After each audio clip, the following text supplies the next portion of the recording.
Any system is the physical and the human. And when I say physical, it could be literally a manufacturing assembly line, or it could be a computer program that you have to run and operate. But you still need a person to fix it, to manage it, to communicate around it. It is the part of work that I think is actually becoming more and more and more important, more crucial to success of a business, rather than just having the best system. From humble beginnings, Insurance Claim HQ has grown to one of the largest property casualty firms in the country. We didn't do it alone, and you shouldn't either. Every week, we're talking to claims professionals and top experts from all over, all to help you grow your business and make you stronger. Let's level up together. I'm Galen Hare. Welcome to the Level Up Claims Podcast. Running a business in the storm restoration industry isn't just about fixing roofs or filing claims. It's about managing teams, dealing with high-stress clients, chasing down paperwork, and trying to keep communication clear when everything else feels chaotic. If your operations feel messy, your sales process is stalling, or your team just isn't clicking the way it should, today's episode is for you. We're joined by Dave Kislik of Liz Kislik Associates LLC. He's a strategist who helps businesses streamline operations, build stronger teams, and use better communication to drive real, sustainable growth. Let's dive in. Dave, thanks so much for joining us. Thank you, Galen. Happy to be here. So before we get into today's main topic, I want to get to know you a little bit more. So can you tell us a little bit about yourself and kind of how you got into helping companies streamline? Sure. I will try and keep it as brief as possible, but really every role that I've had from the beginning of my working career till now has been based in helping companies get better. And that can be defined in a lot of different ways. My focus has been on operations, and I'll add communication to that as a part of operations. But anything from coming up with better systems and processes to working with people to improve their own management techniques. And it has now ended up where I'm working for my mother's company, Liz Kislik Associates, and I'm doing the same work that she is. So we're going in and helping our clients strategize and then accomplish their goals related to whether it be change management or operations improvement, executive coaching, leadership, all kinds of stuff. That's awesome. And I think it's so important, right? So many people have businesses that run, but they don't necessarily run well. And I think most successful business owners, even ones where it doesn't run great, they do know that on some level. But I think diagnosing the problem, the nature of the problem is really where the issue comes up, right? So it strikes me that kind of communication is at the core of this. So what are kind of some of the most common communication breakdowns that you see in operational or even sales processes, and how do those affect the bottom line? So I'm going to answer your question, but add a little bit more to it. Please. There's a big topic of intention versus perception in communications. And this applies to whoever is doing the communicating, whoever is reading, listening, responding to whatever it might be. But in addition, companies don't really teach that part. So you're expected to know how to write an email when you're hired. You're expected to know how to engage with a team when you're hired. You don't get training on that stuff, but you will get training on the program that we use to manage finance, or the program that we use to manage the project, or the process that you have to go through to submit travel stuff. You get training on all of these. I don't like using the word hard skill topics because there's, in my mind, no such thing as hard and soft skills anymore. It's just you're skilled or you're not. So I really like to focus on that communication as part of what you do day to day and how you can do it better. And to really answer the question, the big thing that I'm seeing is that whether it be via email or meeting, meetings especially, or just interacting with a customer or a client, we can be clearer. We can be much more direct and upfront. We can be more curious to get better answers in response. And that's a big opportunity to go from good to better. I completely agree. And I guess what I'm asking, like, so to kind of play off of that, like you've coached teams that consistently like close big deals, they build long-term customer relationships, right? All the things we say we want to do when we're talking to our friends and our colleagues. So like what communication habits or systems have you seen that like make the biggest impact on like team cohesion and client trust? So on the communication specific side, there's understanding the system that you're using so that you effectively use it, such as I have a client that's using a CRM tool also as an internal project management and communication tool, because everything is in one place. So if you don't know how to use the system, you're not going to be able to effectively set up the notification, the activity, the email response, the whatever. So knowing the system matters at the beginning. And then how a good communication is built. And I'm using the word communication a lot because I'm trying not to pigeonhole into email or text message or Slack message or whatever. Mm-hmm. In general, one of the things that I like doing is prefacing. And I actually just did it by explaining why I'm using communication as a word. If I give that understanding at the beginning, then you know what I mean moving forward. There's clarity. There's no confusion. That makes sense. So if I understand what you're saying, like you preface, and like, I'll be honest, I'm kind of like a cut to the chase person. So sometimes I get these long emails with all these like prefaces and provisos and and I'm like, just tell me what I need to know. But it sounds like you're doing that with a purpose, which is that you're trying to make sure that there's clarity to that communication. The word purpose was excellently used in that way. Yes. Not just purpose, but also succinctly, not having to give you a 3-page long email is a good thing, but being able to give in one sentence, hey, the purpose of this is X. And to take it from there, you know what to expect now. You understand the whole purpose of the email. And then you can find the nuggets of information that are important rather than me having to give a whole story. Gotcha. So it's a short preface, but yeah, it makes sense. And I guess the flip side to think about it is like, I don't like reading what I consider to be extraneous information, but I suppose I'm wasting more time if you and I go back on email 7 times because I don't understand why we're talking about what we're talking about. That's the biggest benefit, specifically of prefacing. If I can reduce the 10 minutes it takes for us to figure out what we're talking about to 1, then I've saved 9 minutes that I can put towards something else. So yeah, it is annoying to get a big email. I agree. But if that email is chock full of data, of info, of meat, then it's worthwhile. And then you save a lot of time on the back end. Yeah, that makes a lot of sense. And I guess that's kind of like unlocking a cheat code to corporate communication, right? Because, we always say, oh, that feels so corporate, or it doesn't, or, that's not our personality. And I think that transitions us to kind of the next thing I wanted to talk about, which is that storm restoration companies are, I don't want to say alone, but they're definitely unique. Yeah. And that they respond to real life situations very quickly.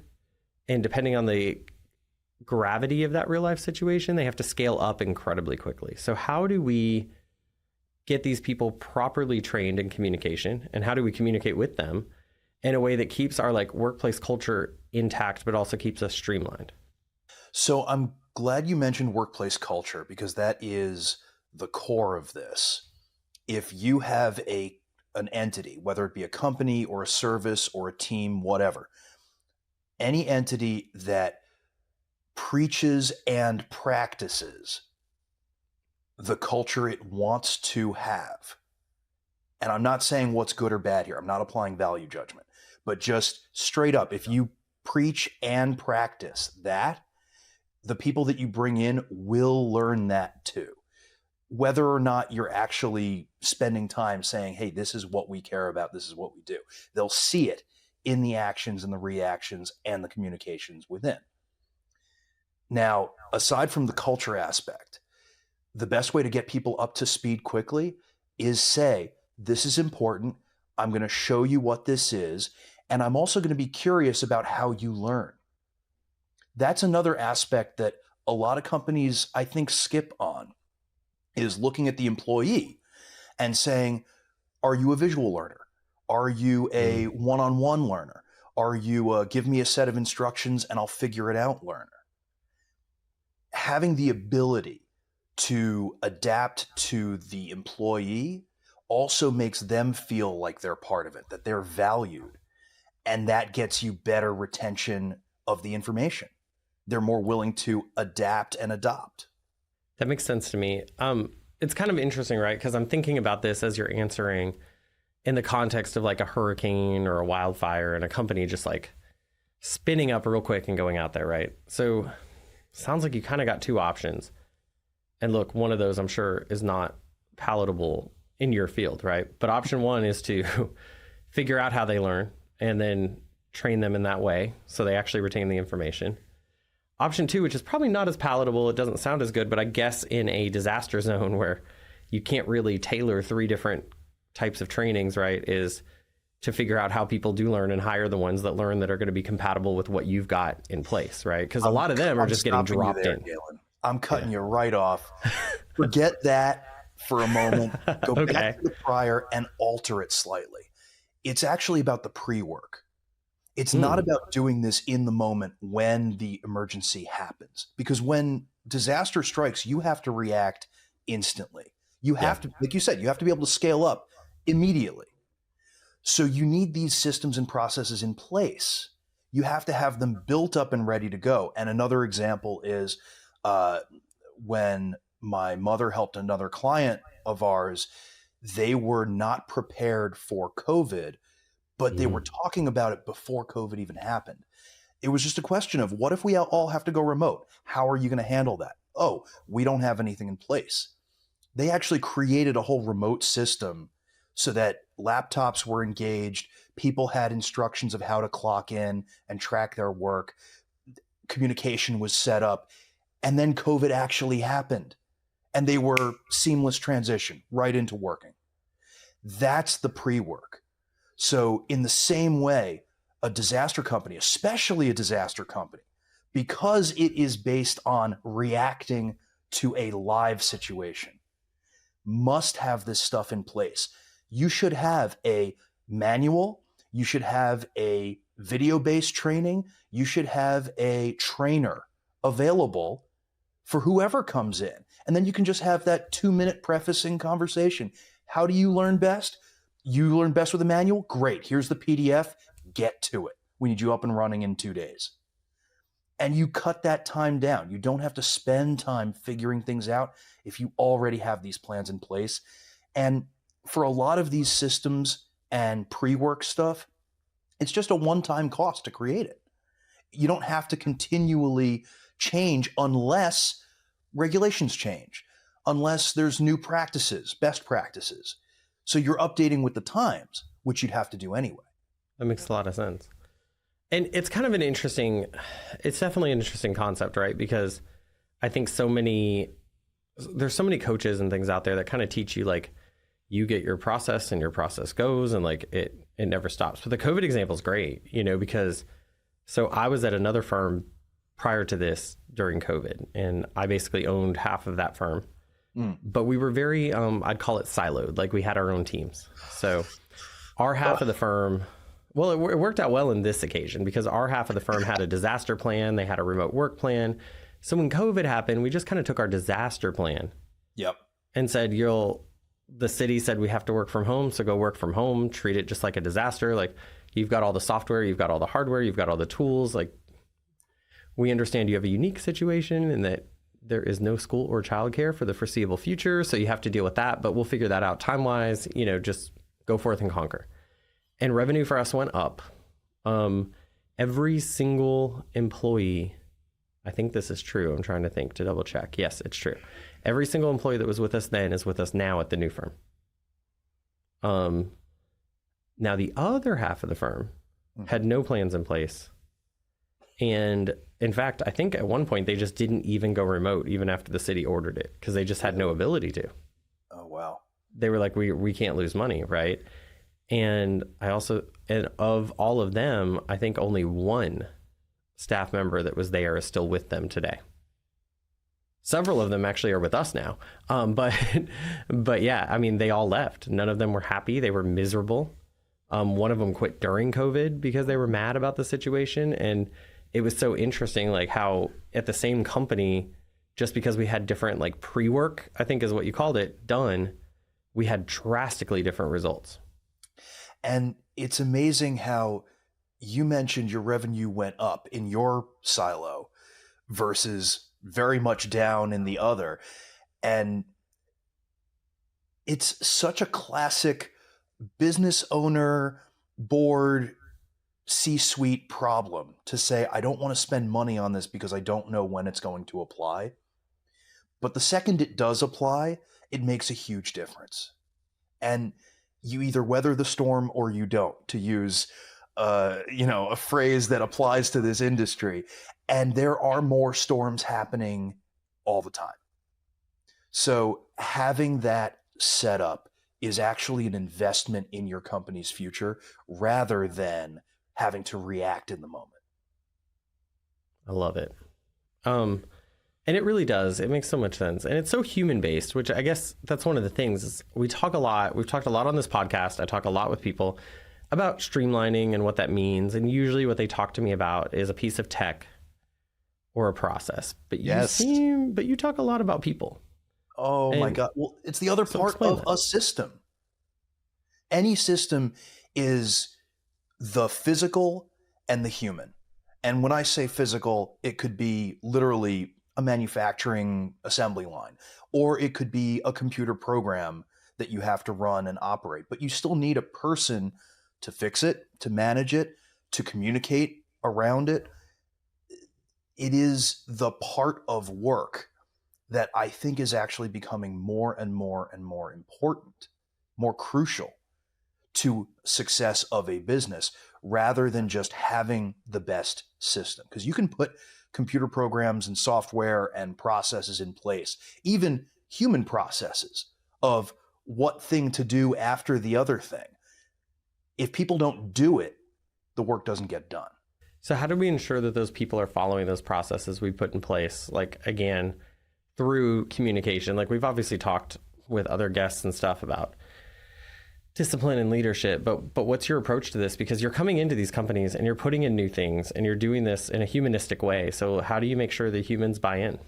So I come at it from we don't make anyone anything, we get them to want to. And the starting layer of this is creating a safe space. If you do not feel comfortable being able to bring up problems, either as my direct report to me or as a coworker to each other, if you don't feel comfortable giving help or taking a chance and trying something, if you're not comfortable being at work, you're not going to put in that effort. You're not going to try and make things better on top of whatever they are. You're just going to be a cog in the machine completing whatever the task is. Well, creating that safe space, that is step one. If you have that safety, you're creating more conversations and communications between all of the people. Everyone feels more comfortable with what's being done and that they can speak up about ideas, about better ways, about, hey, I noticed this over here. That also applies over here. Can we combine those two? And now you have a more efficient idea. So safe space, creating conversation, leading to alignment of ideas and goals, big picture strategy, and then you've got actionable pathways that you can take to actually get your work done. And then the ideas from there, they want to follow the process. They want They want to participate because they have aligned end goals. And not just an end goal, but they had influence on the creation of the goal. They had, or even if not on the goal, they had influence on the solution. So the company might say, we have to move 3,000 trucks from California to Ohio for the latest whatever disaster. By the way, I'm sorry, I'm not versed in this industry, so I apologize to your listeners and viewers. We're a patient group. We are. Thank you. But if I have an idea of how to get those trucks there that is different than what we've always done, if I feel good about the company that I'm working for, the team that I'm working on, I will say, hey, Galen, I have an idea. Can we explore it? And then if that becomes the new way, because it is actually better, I created that. I wasn't handed that process to just perform. I have ownership in that process. You better believe I want it to work. So creating buy-in, creating ownership feeling, creating camaraderie and collaboration, that's all starting with giving people a voice and letting them feel like they're a part of the process. And I do think, I think at the end of the day, that makes a lot of sense. You know, we kind of do something similar. I don't think we follow it as well as we probably should based on what you said, although we'll see, that might change now. But when we're looking at like new tech or something, and I don't think our staff realize we do this, but we identify who we consider to be an early adopter, meaning someone that we think is ideal to take ownership of that technology and become the biggest advocate for that technology. Because what I assume other businesses experience this too. Whenever we want to do something new, all the people that have always done it a certain way say that is absolutely ridiculous and we shouldn't do it, right? Yep. So we try to find 1 to 3. We don't want too many ever. Early adopters who are going to go out and basically be like, I got to test this new thing that we're thinking about getting, and it is amazing. And they help us create the protocols for how we're going to use it, what we're going to do with it, build out the templates for it. So by the time it goes live, they had ownership over pieces of it. So they kind of fiercely defend it to the group. You're making me think of an interview that I did on my podcast, shameless plug, but it was with a change management expert and a good friend of mine. And she mentioned that the best change comes from your peers and your direct superiors. So having conversations with those kinds of people and that kind of advocacy is exactly what's going to get other people to take a look and give something a chance. Having someone hand down, this is the new way, that's tough. That means I have no choice. But hearing my buddy over in accounting say, oh, dude, this new process, love it. It's so much easier, and it's going to make things easier for you too. Okay, well, I know you. I trust you. We may not work directly together, but you're a smart person. I'm going to take a look at this thing. So I love that strategy. And what did you call it? What was their title? Early adopter, as I think Early what we adopter. call it. I like that. Yeah. I'm going to use that. Yeah, and look, we'll do committees where they'll go shopping around or something. But when we have something that at the top level, we're like, we need to do this. This is necessary. Then we go essentially shop it around internally to someone we think will essentially buy it from us, right? And buy it on behalf of everyone and really go out and advocate. And it's been successful. It makes implementing technology a million times easier. But I don't even think they realize we do it, honestly. Like, because we're not doing it to be manipulative. We are doing it to get feedback and to find someone that will help. But I don't think they've ever figured out to this day that that's, well, maybe some of them now listening to the podcast will, but I don't think they've ever figured out to this day that that's what's actually going on. All right, we're going to have to track how many people come up to you now and say, I see you. Yeah, will our resistance rate go up, right, on adoption of new technology? We'll see. Well, Galen, on that, I'm actually going to hypothesize, and you could say you heard it here first, that the acceptance levels will go up now that they know. Because now they're looking at it as, oh, hey, they went to this person and they gave it to them for a reason. Yes, we understand that this is designed to help create more adoption and excitement of the new way. But now that I'm thinking about it, Well, why are they excited about it? What's so good about it? Let me have a look. You've created curiosity. So I'm willing to bet the more people actually know, the better the success rate of whatever the new thing is, as long as it's actually good. I love it. We're going to follow up on this for sure, and see what the result was. So we're coming down towards the end of our time, but I do want to hit, before we do finish up, feedback, because I think it's so important. And everything I've heard you talk about and seen from you, it kind of dovetails well, right? So like business owners, I think they either hesitate or to like give, certainly, but also to receive feedback. I get the ego involved, but like, I think this is even worse when it's like a closely held or a family run business. I think that is, I think bigger businesses that are more open, I think they understand that feedback is an important part of development. So what's your playbook when you're dealing with kind of a family run or closely held business and you want them to start implementing feedback both up and down? So we actually do specialize in family businesses as well. We have a lot of clients who are family run, family owned, and it is a different animal. It requires a certain, I'll say, touch to navigate the family relationships. And I'm doing it myself. My mom is my boss. It is so different in that there are some things where we might trust each other implicitly and then forget something and make a mistake. And we have to realize, oh, I wouldn't have made that mistake with someone not related to me. Or vice versa. We're too involved. We're too close to a subject and we have to be able to step back.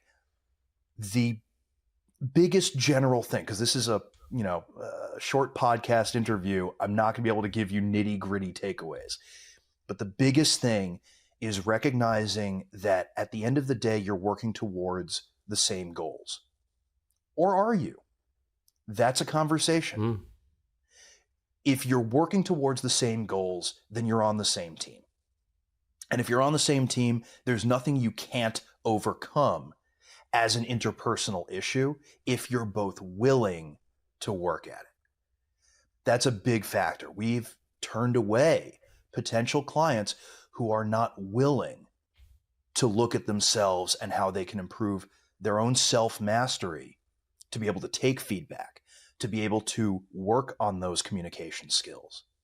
So if you're willing, if you want this to be better and you're willing to work on you and how you engage with this kind of stuff, you can make a change and a difference in the overall situation.